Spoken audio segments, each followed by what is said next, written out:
5 ऐसे हिंदी गाने जिसे आपको अपनी लाइफ में एक बार तो जरूर सुनना चाहिए। और नंबर 1 वाला सॉन्ग तो सभी का फेवरेट होगा, लेकिन उससे पहले वीडियो को लाइक करके सभी अपने अपने फोन का नाम कमेंट करो। तो नंबर 5 पर आता है मन मेरा। थोड़े थोड़े होश मदहोशी सी है, नींद बेहोशी सी है। नंबर 4 राब्ता।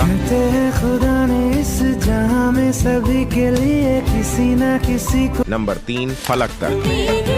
फलक तक चल साथ चल। नंबर 2 सोच ना सके। तेरे लिए दुनिया छोड़ दी है, तुझ पे ही नंबर 1 कौन तुझे।